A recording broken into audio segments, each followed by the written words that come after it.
Hello everyone, a very good morning to all of you. कैसे हो आप सब? आई होप सब अच्छे होंगे, सब अच्छे से प्रिपेयर कर रहे होंगे। अपनी ये 12th क्लास की सीरीज चल रही है, 12th का 5th chapter. 5th chapter second term के अकॉर्डिंग जो आपका न्यू सिलेबस है। ट्रिग्नोमेट्री वाला चैप्टर मैंने बेसिक में बता दिया है, वो अभी सिलेबस में नहीं है, लेकिन उसके बेस पे बहुत सारे कंसेप्ट आपके इन चैप्टर्स में जो आपके सिलेबस में है वो यूज़ हो रहे हैं। तो बेसिक वाली वीडियो बहुत ज़रूरी है, स्किप मत करना। MCQ में डेफिनेटली वहाँ से क्वेश्चंस आएगा ही आएगा, ठीक है। बिफोर कंटिन्यूइंग द क्लास मेरे बारे में बता देती हूँ। मैंने 12th में ब्लॉक टॉप किया है, मास्टर्स और बैचलर्स में मैं टॉप 1% में सिलेक्टेड हूँ बाय गवर्नमेंट। आप मेरे ऊपर ट्रस्ट करके अपनी प्रिपरेशन बहुत अच्छी बना सकते हैं।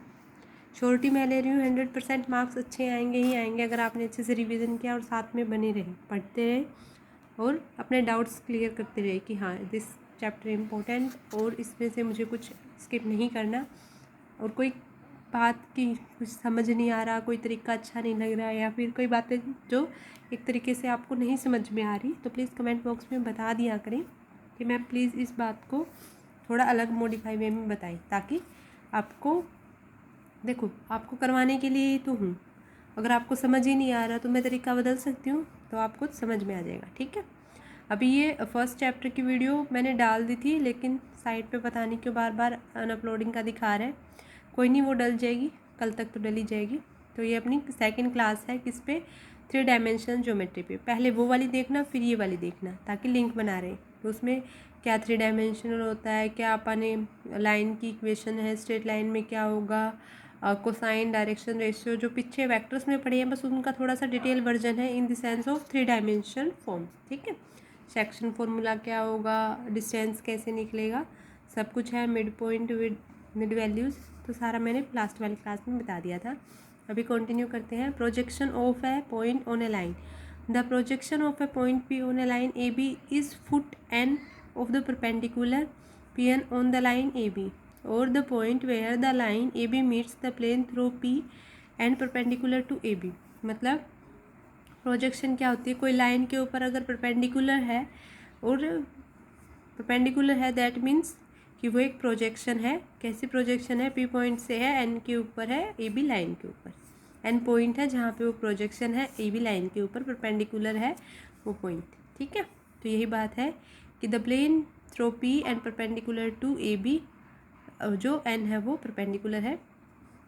Projection of a line segment of a line on another line. मतलब एक प्रोजेक्शन को लाइन सेगमेंट पे, एक लाइन का दूसरी लाइन पे कैसे होगा, 6.14 में समझाया हुआ है। मतलब इसी बात को इस फिगर में बताया हुआ है, ठीक है।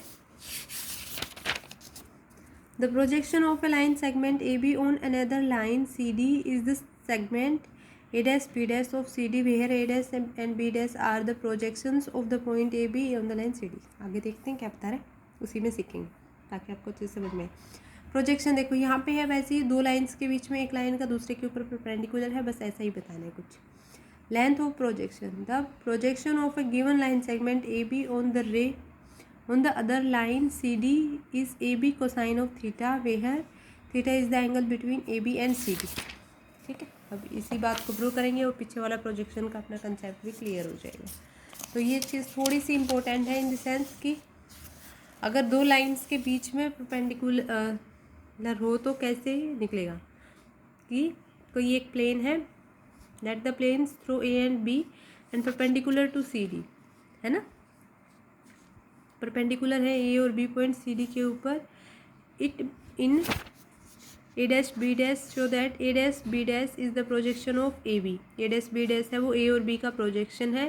तो अगर BAN डिफाइन करते हैं कोई एंगल इनके बीच में, तो वो थीटा होगा। तो बाय ट्रायंगल प्रॉपर्टी इससे लगा लेना, ट्रिग्नोमेट्री में सब कुछ अच्छे से बताया हुआ है। तो फ्रॉम 1 and 2 आ जाएगा अपने पास A dash B dash is equal to AB of cosine theta, क्योंकि AN की वैल्यू आ जाएगी वहाँ से A dash B dash के इक्वल, और AB cosine of theta triangle से निकल जाएगा।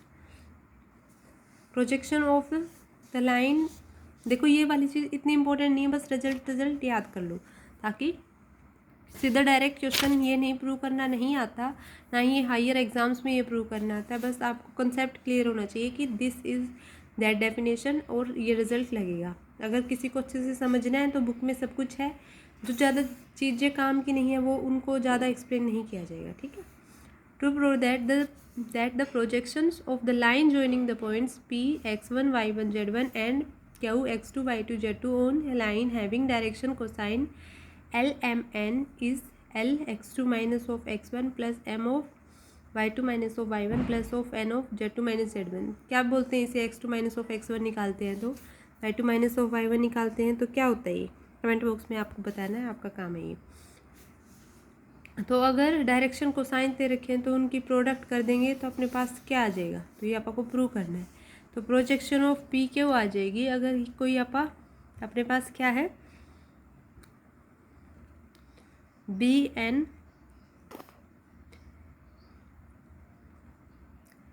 ये कोई पैरेललो पाइप है, उसकी शेप है और उसके साइड कॉर्नर्स बता रखे हैं और आपको सिर्फ बतानी है प्रोजेक्शन ऑफ पी क्यू।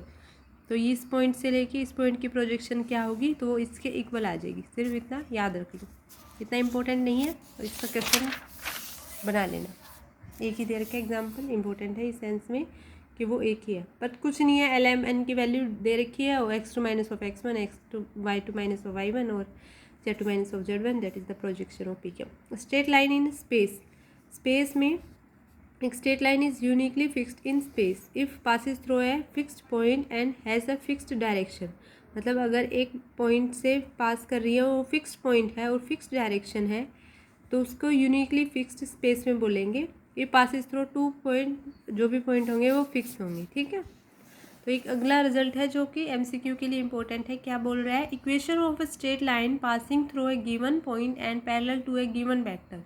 मतलब कि अगर एक स्ट्रेट लाइन की इक्वेशन है जो गिवन पॉइंट से पास हो रही है, पैरेलल है गिवन वेक्टर के, तो रिजल्ट क्या होगा? तो vector equation of the straight line क्या होगा? a plus of lambda m, जहाँ पे a है वो OA हो गया। OA in the sense of क्या होगा OA? बताओ। किसी एक पॉइंट पे फिक्स कर रखा था गिवन पॉइंट से और उसी के पैरेलल में कोई पॉइंट, कोई अलग वेक्टर था जो गिवन वेक्टर था, तो plus of lambda of m types आ जाएगी और m है वो पैरेलल वाला वेक्टर है। लैम्डा क्या होगा बताओ? लैम्डा कुछ होगा स्केलर, मतलब इन द सेंस कि वो पैरेलल है तो कुछ 2 का मल्टीपल, 3 का मल्टीपल, 5 का मल्टीपल, कुछ भी स्केलर मल्टीपल होगा। तो ये इंपॉर्टेंट है in the sense of MCQ में। नोट है, क्या बोल रहा है? Different values of lambda will give different positions of P if lambda greater than 0। AP and M will be like vectors and lambda less than 0। तो AP unlike vector, मतलब ये चीज़ define ही नहीं होगी। लाइक वेक्टर्स में lambda less than में 0 में चला गया तो इसी तरफ आ जाएगा। तो अगर या तो ये हो सकता है कि पोरिजन 0 पास हो तो ये A की वैल्यू 0 हो जाए और लैम्डा लेस देन 0 होगा तो वो अनलाइक वेक्टर्स में चला जाएगा, ठीक है। कार्टेशियन फॉर्म क्या होती है? तो ये कुछ नहीं है, पोजिशंस वेक्टर गिवन होंगे और उनको लैम्डा के मल्टीपल्स में लिखना है। जैसे इसकी कार्टेशियन फॉर्म बनानी है x1 xy z की, तो x is equal to x1 plus lambda है, जो पीछे वाला रिजल्ट था। तो वहाँ से कार्टेशियन फॉर्म आ गई किसकी? स्ट्रेट लाइन की passing through a x1 y1 और z1 से, जिनके डायरेक्शन रेशियो ABC हैं। तो x minus of x1 upon a, y minus of y1 upon b and z minus of z1 upon c। This one is important regarding MCQ and 4 marks का question also, मतलब 4 marks का question है, उसमें भी आपसे पूछा जा सकता है। तो ये चीज़ इंपॉर्टेंट है। Note, when equations of a straight line are put in this form it is called the symmetrical form.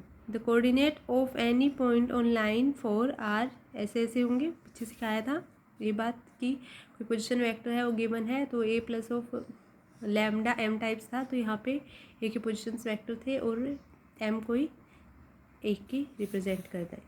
ऐसे ही कार्टेशियन फॉर्म में डायरेक्शंस को साइंस गिवन होंगे और पास कर रहा होगा तो कार्टेशियन इक्वेशंस क्या बनेंगी स्ट्रेट लाइन की? तो गिवन पॉइंट में से जिस अपने पास एक पॉइंट तो होगा, उसमें से जो भी गिवन पॉइंट है उसको सब्ट्रैक्ट कर देना अपॉन में डायरेक्शंस को साइंस, ठीक है, LMN।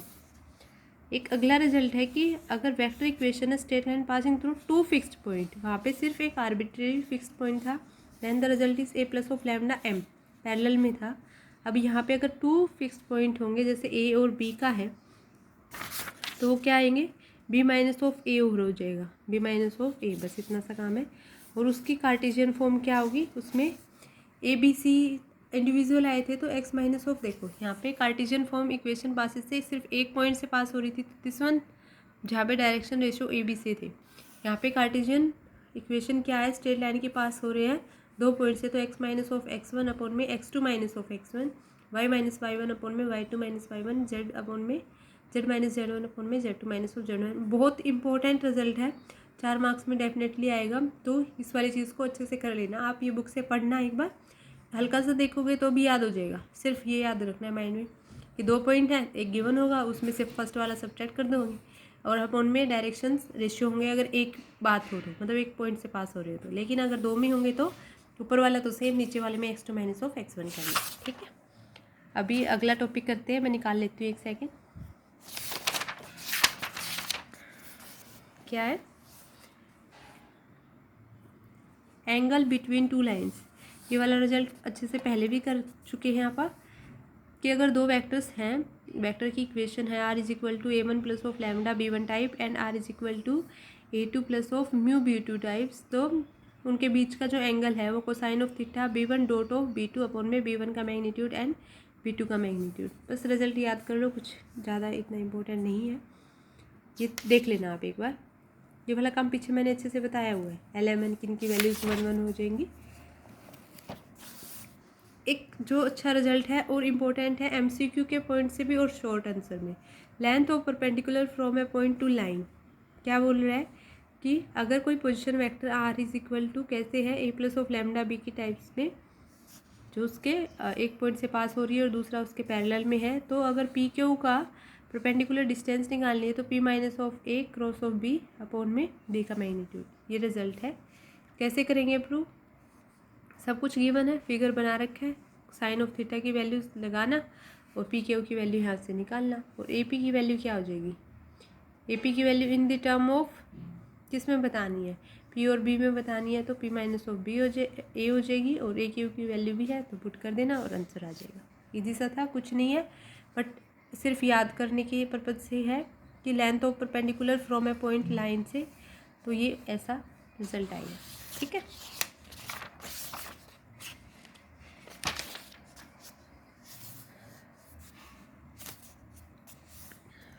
ये वाला जो रिजल्ट है वो इतना इम्पोर्टेंट नहीं है, तो एक बार इसको स्किप कर देते हैं, shortest distance between two lines वाला। बस एक सिर्फ इतना देख लो, कार्टेशियन फॉर्म इसकी इतनी इम्पोर्टेंट नहीं है, पर अगर आ भी जाए तो बता देती हूँ एक बार कि कोई पॉइंट पास हो रहे हैं, तो अपन ने अभी जो सीखा था उसमें क्या था कि अपन को निकालनी क्या है, shortest distance between two lines. मतलब अगर इन दोनों को, ये कोई 2 लाइन है तो उनके बीच का सबसे कम डिस्टेंस क्या होगा, तो उनके पॉइंट्स डिफाइन होंगे। जैसे यहाँ से यहाँ पे पॉइंट डिफाइन है, तो a two minus of a one dot product of b one minus of b two cross of b one cross b two upon में इनका मैग्नीट्यूड, तो इनके बीच की शॉर्टेस्ट डिस्टेंस होगी।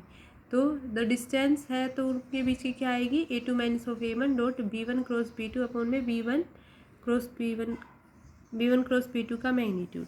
प्रोजेक्शन वाला ही फॉर्मूला लगाना है, सारी वैल्यूज़ है, सब आपके पास है, एक बार सिर्फ देख लेना। ये चीज़ें मैं अच्छे से करवाऊंगी क्लास में, ये आप सिर्फ बेसिक कर रहे हैं इस वजह से। इसकी कार्टेशियन फॉर्म कुछ ऐसी होगी,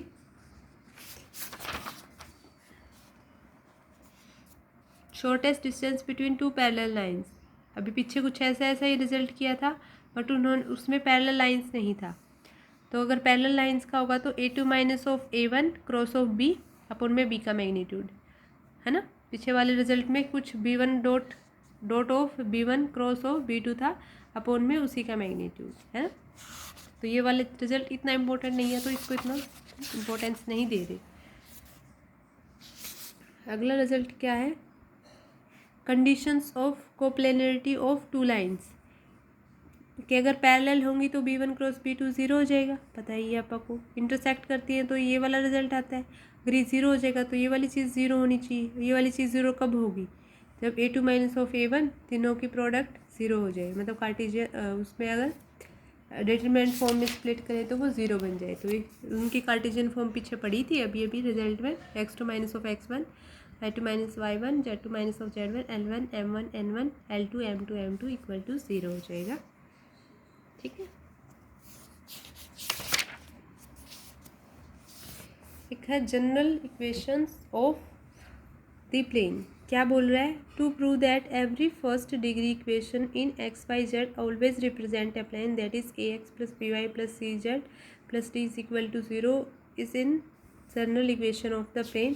तो क्या करेंगे, दो आप प्लेन ड्रॉ कर लेते हैं और एक को लैम्डा टाइप्स ऑफ एज्यूम कर लेते हैं, मतलब उनके जैसे सेक्शन फॉर्मूला में डिवाइड किया था तो आप यहाँ पे लैम्डा रेशियो 1 ले लेते हैं ताकि इजीली अपने पास कैलकुलेशन आ जाए और आप प्रूव कर दें क्या कि है वो रिक्वायर्ड प्लेन हो गया कौन से वाला, a x plus b y plus of c z plus of d equal to 0। तो अपने पास x1 x2 x3 इनके पॉइंट्स थे, ऐसे ही y1 y2 y3 ऐसे x1 x2 and y1 y2 and z1 z2 3D में बात कर रहे हैं। तो क्या होंगे रिजल्ट, इसको 1 के साथ मल्टीप्लाई करनी है, इसको लैम्डा के साथ, यहाँ पे x1 था, यहाँ पे x2 है, x1 x2 यहाँ पे है, y1 y2 यहाँ पे है, तो लैम्डा रेशियो 1 में डिवाइड कर रहे हैं तो पहले इसके साथ मल्टीप्लाई करेंगे। तो यहाँ पे पहले किसके साथ जाएगा, x2 वाले के साथ जाएगा, तो लैम्डा ऑफ x2 और प्लस ऑफ x1, ऐसे इन पॉइंट्स को स्प्लिट करके सेक्शन फॉर्मूला से डिवाइड कर दे स्प्लिट कर देंगे और अपने पास इक्वेशन आ जाएगी। सबकी वैल्यूज पुट कर देंगे तो एक इक्वेशन आ गई। और सेटिस्फाई करने वाली जनरल प्लेन है वो क्या है, a x plus b y plus of c z plus d. ऐसे ही है equation of plane in normal form, ये वाली चीज़ बहुत इंपॉर्टेंट है, तो इसके ऊपर तो चाहे आप स्टार मार्क भी दे सकते हो। सिर्फ क्या काम करना है, r dot n cap is equal to p, जहाँ पे पी क्या है, ओ एन है और ओ एन क्या है, परपेंडिकुलर है। ठीक है, तो एन है वो length perpendicular from the origin p के ऊपर है और एन है unit vector normal to the plane, तो r dot n equal to p आ जाएगा।